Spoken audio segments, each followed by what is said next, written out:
Welcome to Sampstra Games, the place to find new strategy games, and today we're going to play a game called GemCraft Frostborn Wrath, which is a tower defense game. So first of all, big thank you to the developer for giving me a key, and now let's begin.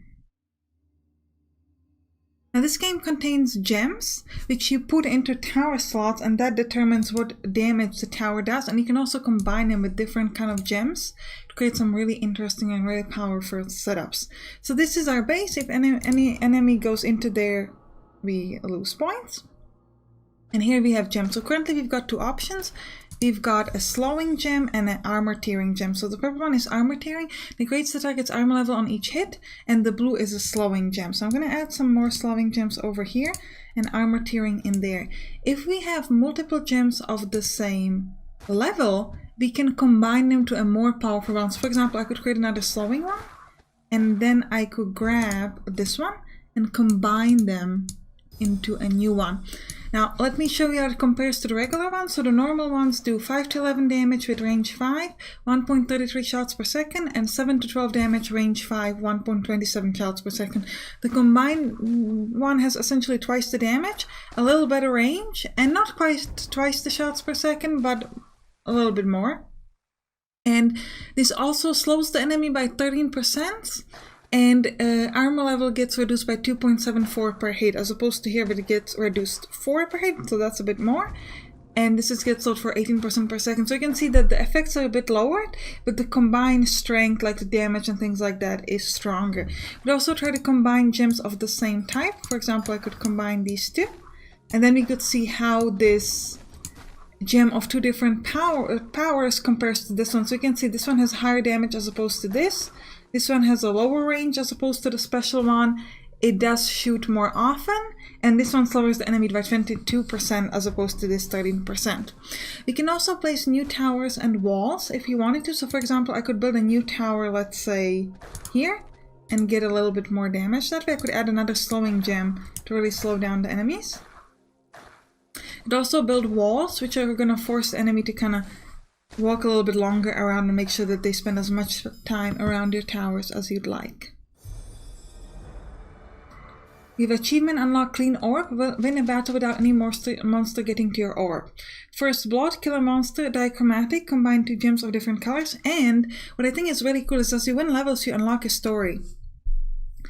I was one of the few wizards who spoke up against summoning more and more demons to use them as slaves and power sources, to feed the ever-growing hunger for power of the leaders of the Spiritforge. The Wizard Council wanted to silence me, but I had eyes and ears in many places, and I was well prepared in advance to move before they could act. I wouldn't have a chance against their magic, powered by demons. So I fled. I went far to the freezing north, as fast as I could, and hid in an abandoned wizard tower. Didn't have much time to make myself home, though. They found me quickly, and used their devastating spells to freeze all the land around me to shattering ice. They just didn't bother to face me in person and get a cold. Their spell wasn't perfect. Everything froze to death around me, everything, except me. I somehow survived in a frozen but awakened state, being imprisoned in ice for centuries to come. And I saw things. I saw everything as if I was there looking through a thin flake of ice. I saw them murdering my fellow wizards. I saw them slowly losing the remnants of their sanity, and I saw them summoning an archdemon. One so powerful that they couldn't control or defeat. They locked her away, but as decades passed and she got forgotten, she always found a way to break free. I saw all this, and all that followed, as my wrath kept growing. But for some reason I just thought, centuries passed, I feel numb, and I hardly have any magic left in me. I feel like I have to learn everything again. But I'm alive, and I had a long time to think. Now that no one remembers me, I will do just like the forgotten. I gather strength, and return to the Spiritforge. From my last frozen visions, I know that the forgotten is already on her way there, as well as a fellow wizard carrying the Gem of Eternity, the only relic of magic that can stop her. I have to be cautious. I'm weak. Monsters are everywhere. I will cast an orb of presence and explore the path ahead. Alright, so we have a token, and we've got 8 shadow cords. Those shadow cords can be used to Unlock talisman slots, upgrade talisman, change talisman fragments, or get more skill points. Now, skill points in this game are quite interesting because there's a benefit to not spending your skill points, which is quite cool. Essentially, if you don't spend skill points, you can see over here, you get additional mana at the start of the battle, which can be very, very useful. Alright, so we're going to start off by placing these poison gems. Place one over here. I'm also going to use a wall to make sure that the guys who come from the top actually have to walk around this gem so we can hit it. I'm also going to build more sort of poison gems. And once we've got enough money, I would like to build another tower over here to place more gems there. Like maybe one there. I'm probably going to place another... Actually, we might do the armor tiering this time around. See how well it goes. Unless we've got the money for it. Yeah, I'm gonna place armor tiering. Actually, I'm gonna place armor tiering over there and the poison one in there.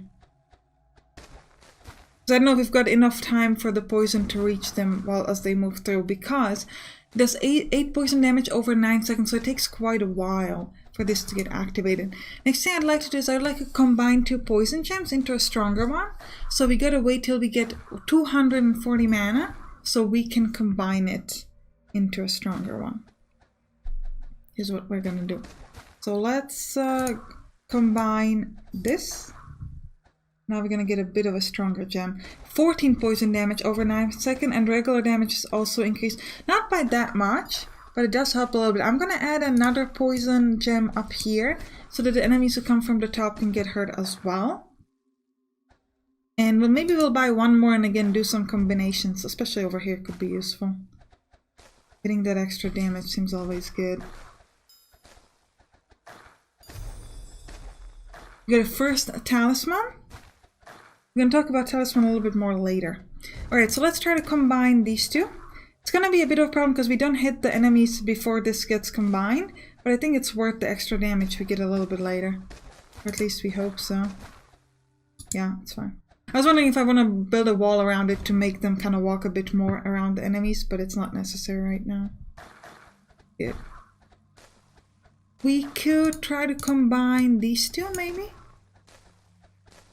Now you can see that this does a much higher damage, regular damage, than this one, because the armor tiering gem actually does a lot of damage by itself, so that's why it's pretty powerful.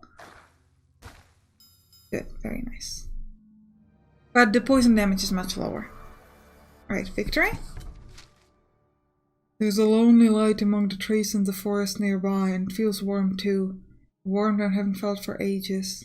I have to cast an orb there and take a closer look. Got an inner fragment, plus 7% mana for starting waves early. Nice. And more shadow cores. Right. So now I can show you talismans and skills. So first of all, let's go to talismans. And we can socket fragments into our talisman to gain various battle bonuses. We can spend shadow cores to upgrade the fragments or change their shape if you need to. So first of all, we only got this, so we're going to place it kind of in the middle, doesn't really matter where. And we could see that the shape changing cost would be 60, we don't really care about that. The point is it currently gives us 7% mana for starting waves early, which is nice, we're happy with that. We also have skills, so we currently have 25 unspent skill points, which gives us initial bonus of 175 mana. You could also spend shadow cores to get additional skill points. Or we could use the skill points to do fusion, minus 1% first grade gem cost, or plus mana per monster kill. We're gonna do that. Now, the question is how many of that? Yeah, I think we're gonna have extra 100 mana at the beginning, and plus 16% mana per monster kill. Ooh, minus 4% lower mana pool milestones.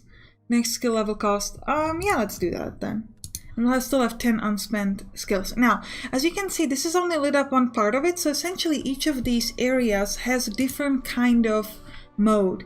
We've got a journey mode, which is what we've been doing so far based on battle mode. You have to beat a field in journey mode before entering the other two modes. It's worth repairing previously visited fields in journey mode, enabling battle traits you gather later for higher XP. Long endurance rounds. You can earn tons of XP in this battle mode. Beating all the waves in endurance grants you more wavestone, rising the amount of waves for all future endurance rounds. You get the XP you earn during the battle even if you can't beat all the waves, so it's worth trying how far you can get in newly discovered fields. True Wizardry Challenge. The third battle mode is a trial of your true gem crafting skills. You don't get any bonus from nor can use anything you earned. Battle traits are also set for each field's trial mode. Most wizard stashes are hidden in this battle mode. Now I think we're gonna do the endurance mode. Question is on what map? Oh, actually I click on this to do the just. We'll do the journey one first then. And then we could do the endurance mode after. If we've got time. So this is telling us that we can build walls. Already know about that. So the enemies can come through this way. So we're gonna place, I think, the majority of my towers kind of down here, let's say. So we can do some damage over there. We're gonna place this gem and this gem over here. And we could build, possibly we could try to building a tower, maybe a wall to kind of make them walk that way and then back, maybe. I don't know if it's worth our time right now, but we'll see. Nice. This is like essentially insta kill. With that, that's really cool. Yeah, make them walk that way, and then here we're gonna make them walk backwards again. Just make it a bit longer around this tower. I'd also like to combine potentially these two gems, or we could just add another tower. That might be better. That's definitely cheaper. Yeah, we'll try that. Add one more tower. As soon as we've got the money for it in this area, and put the other slowing gem in there. Yeah, let's place it like so. Place the other slowing gem. Nice. And here we could again make them walk the other direction. And so on. I do want to build one more tower kind of in this direction. So that if some enemy kind of slips through, we can hit them there. But they're really slow. Actually... Or do we place more here? Let's put one more here. Because they're very much slowed down, so this tower should have more time to hit the enemies. Which would be useful. I'm gonna make them walk closer towards this edge later. Once they're here, they probably don't want to go further down, so they're gonna stick to being close towards this tower, which is always useful. Yep. Nice. Maybe another slowing tower near this great gem would be nice. So this has more time to hit the enemies. 270 for another one of these. Let's place it down here. So it should be somewhat in range of this original thing. We're gonna place a slowing gem in there. Oh, that's a lot of enemies pushing through. But hopefully we should be able to handle them. Any of them gonna walk through? No? Okay, they're not. Good. I would like to combine these two into a special gem over here if we can. Actually, we might put it in towards this orange one. This, by the way, leeches mana per hit, which is quite nice. I don't think I've shown you that. So this orange thing leeches mana, which gives us a lot. And we're going to get some sort of combination here, which I think is useful. And more importantly, we get a better range, which I care about as well. Let's keep hitting them up. Could also speed up the time here if we wanted to. This is the last. Let me put one more tower, let's say down there, just in case something gets through. I'm gonna be sure that we can kind of hit it. I don't think anything will get through, but just in case. Nice. Very, very nice. We've got Towerful achievements, build 5 towers. I think I found the cause of my Talwang, a warn spell that got out of control. Its creator, another wizard, who was possibly trying to flee and hide just as I did, was killed here. I can see the traces of a fierce fight. Does the council go after rogue wizards and hunt them down now? I don't know what's happening. Alright, so let's do an endurance mode. I would like to do it, yeah, on maybe on this. I want something that doesn't have a split part. So let's do endurance mode. And we'll see how far we can get. Because I want to show it off mostly. You get 175 extra mana at the start of the battle. Very nice. Gems and amplifiers can threaten. Okay. So we're going to start off by placing armor piercing gem down here. Slowing gem over there. Another slowing gem here. And there. And armor piercing and slowing. That's it. We're gonna start a time and we're gonna start combining them as soon as we can. I'm gonna try to stick to having one type of gem instead of doing the dichromatic ones where we combine them. So I'm just going to try to do that. We'll see if it's workable very soon. So we're going to combine these two into a super good slowing one. I'm also thinking about possibly trying to build walls to make them go up and down here. That could be useful. Because what kind of range you've got? You only got a range halfway though. Still, it's going to take them a while to get there. You could just make them walk like this. See, it's going to take them much longer to walk around. Then if we could add one more tower near that, that could be really nice. Maybe another one with a slowing thing, so we could like stack and have them really slow down. Yeah, I think we'll do that. Let's place one more thing down here. Put a slowing gem there. So we can utilize the whole time they have to walk up and down these floors. And we're going to try to combine it into a second level gem very soon.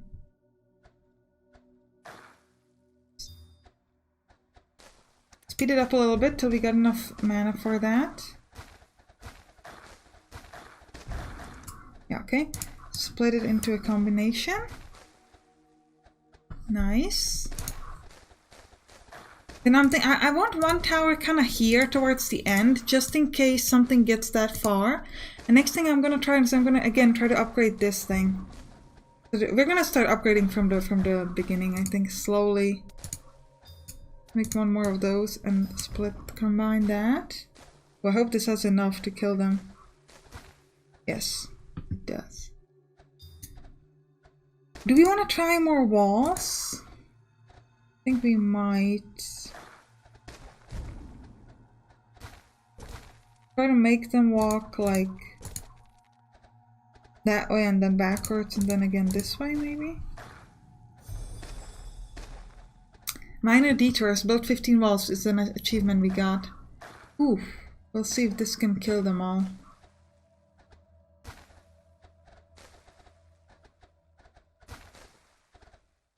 No, can't. Okay. I'm gonna add one more wall, I think, down here with a slowing gem, just again to be sure if anything gets really far so that we can kind of stop it. Why is it shooting this? Wizard stash. Fire with gems or drop gem bombs to destroy. Okay, so we're gonna try to get that. In that case, let's build a few more towers in this area.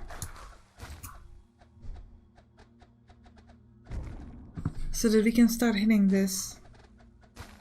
And get ourselves a wizard stash. Next thing we gotta do is we gotta start combining more gems, I think, into stronger ones. Seems to be the priority right now. Got enough HP here so far. Right, let's combine. Okay. Let's combine this with that, maybe? Ooh, nice. We've got a wizard stash, a knowledge seeker. Okay. An achievement knowledge seeker, I should say. Alright, we're getting about halfway through our endurance and I think we're gonna die really soon. But I think that's a pretty good, considering we only did like, what, 3 other levels? Already get halfway, that's pretty nice. Open a wizard stash gives me 1 skill point. Orb of Presence skill tome will be added to the skills panel. 9 shadow cores and a story. A wizard stash. A long ago prizes of wizard challenges were hidden in these. I'll have to open as much as I can find in hopes of obtaining something useful. I will need all the help. Things will surely get grimmer as I approach the Spiritforge. Wizard stashes might be hidden from plain sight. Thinking of battles as a test of endurance, maybe as a test of pure skill, might reveal some of them. Alright, let's go back to the map. And we're gonna go towards skills. And because we got that wizard stash, we now get a new focus skill, Orb of Presence. Minus 0.5% banishment mana cost. So that means that if an enemy walks into our orb, it's going to cost us less to get rid of them. That's not bad, but I don't think it's the greatest. Well, either way, I think this is probably a good time to end the episode. I hope you enjoyed it. And you can click on the right to watch some other tower defense games like Element TD2 or Colony Siege. I'll see you there. Bye bye.